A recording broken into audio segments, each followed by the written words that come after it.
This is WYMT Mountain News This Morning. Good morning. It is 5:59 on Friday, June the 7th. I'm Will Puckett. Thank you for tuning in to Mountain News This Morning.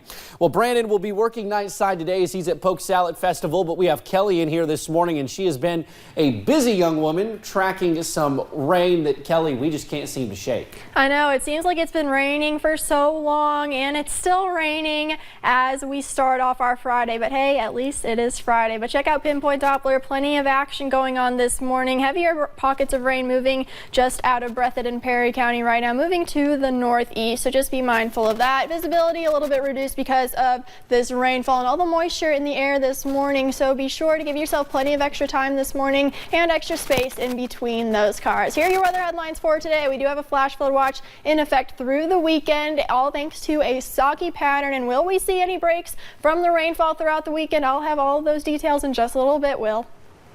Fingers crossed for breaks in that rain. Thanks, Kelly. Well, concerned citizens calling about possible drug activity in their community led the Laurel County Sheriff's Office to a home housing a convicted felon and his 87 guns. WYMT's Taylor Upchurch talked to that man, Donald Jones, who now sits behind bars.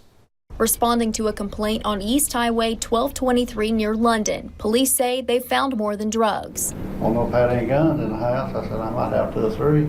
That 2 or 3 quickly jumped to 87 weapons inside Donald Jones's home. Handguns, long guns, shotguns. Of the lot, 2 were reported stolen.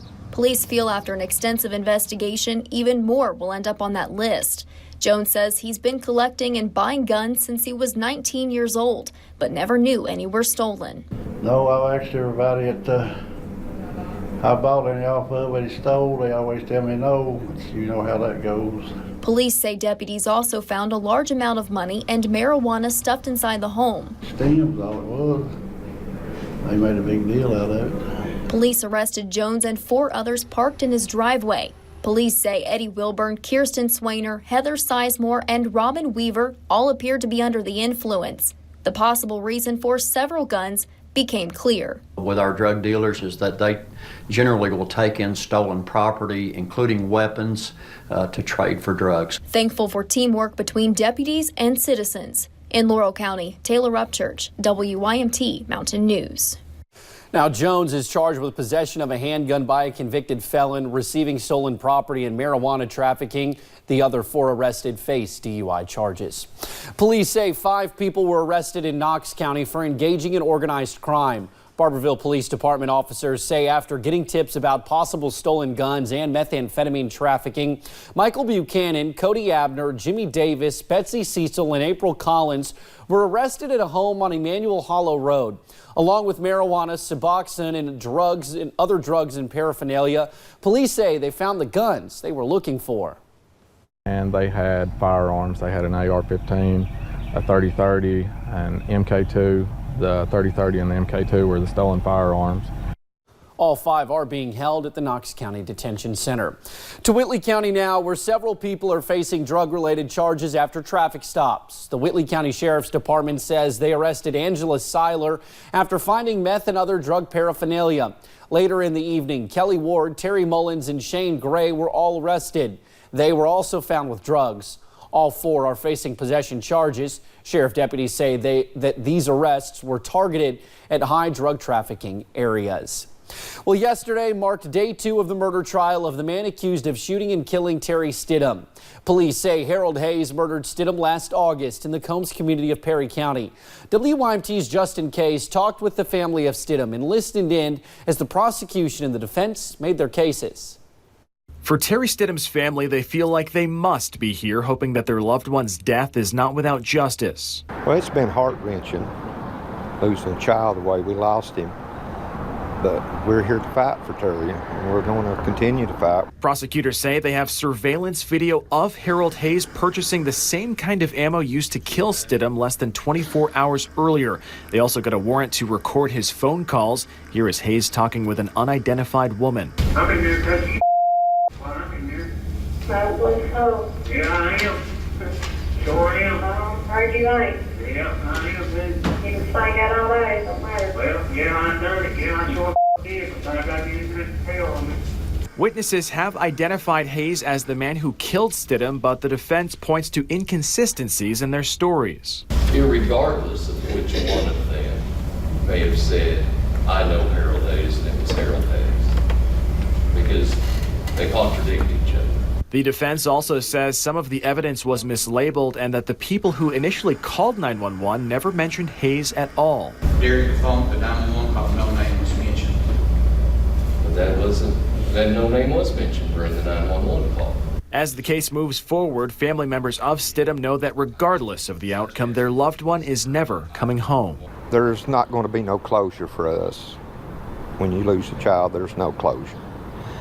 But we're here fighting to try to keep another family from going through the pain and agony that we've experienced. Waiting with anticipation as a man's life and actions are judged. Now, the trial lasted for more than 5 hours yesterday. We are told that more witnesses will take the stand today. The trial resumes at 9 in the morning in Perry County Circuit Court. Court officials say the trial could conclude sometime later today. There is no indication as to how many more witnesses or evidence will be presented to the jury.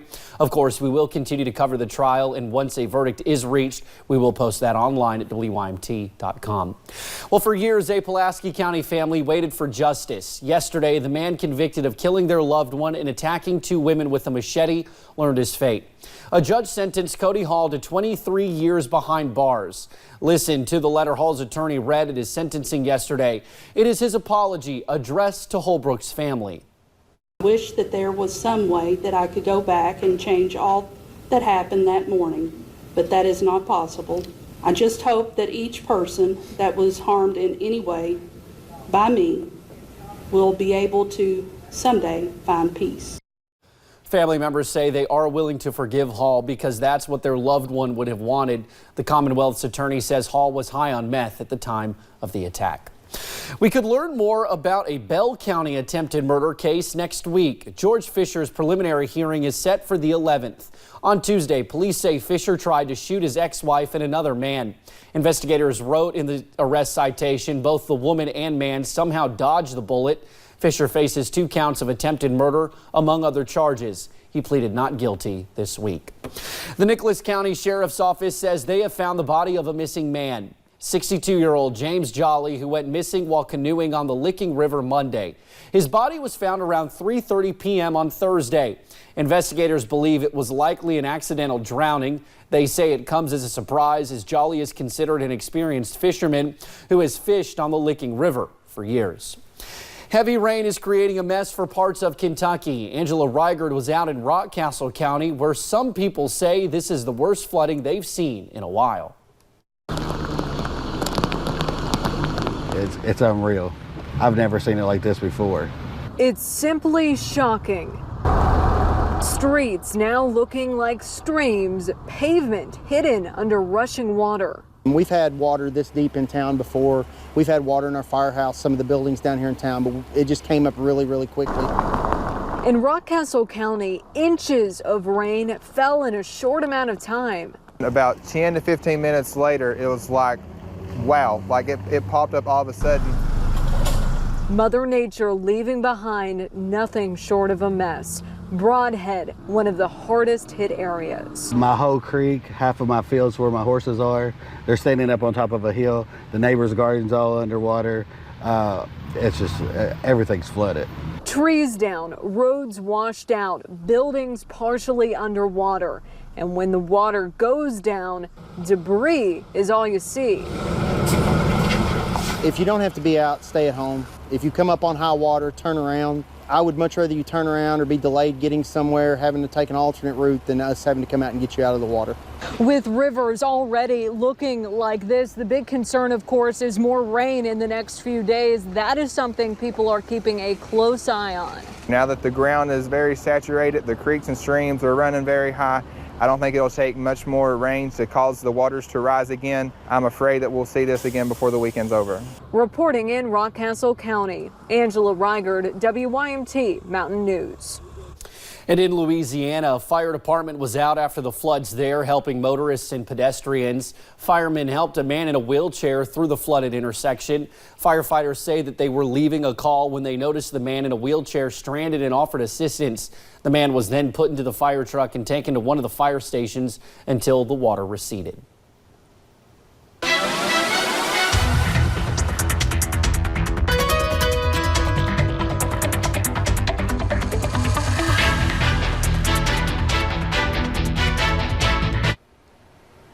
Well, we have plenty of rain yesterday and we have plenty more on the way, and because of that we have a flash flood watch that's in effect until midnight for Sunday night going into Monday morning. So throughout the weekend we are unfortunately expecting a lot more rainfall. We're already seeing plenty as we start off this Friday morning. We're looking at a few folks to the east just getting in on a little bit of a drizzle. Not too much rain this morning, but heading towards the central portion of eastern Kentucky, that's where we're seeing those heavier pockets of rainfall this morning. So be sure to grab the umbrella, grab all of the rain gear. You're definitely going to need it throughout the day. Temperatures around the region right now still in those mid to upper 60s, but definitely feeling gloomy out there. So for today, we are expecting 70% chance of showers and storms. The bulk of that happening right now, but we do have a soggy day on the way as we head throughout your forecast. What we're looking at is just 75 degrees for the afternoon temperatures, but plenty of showers and even a few rumbles of thunder as we head throughout your afternoon. Will. All righty, Kelly, thank you. And thank you for joining us right here on Mountain News this morning. More news is on the way. An unsuspected burglar has been breaking into cars near Lake Tahoe, and it is probably not the culprit you may think. And April, the giraffe's days of being in the spotlight are over. We will tell you why in just a couple of minutes.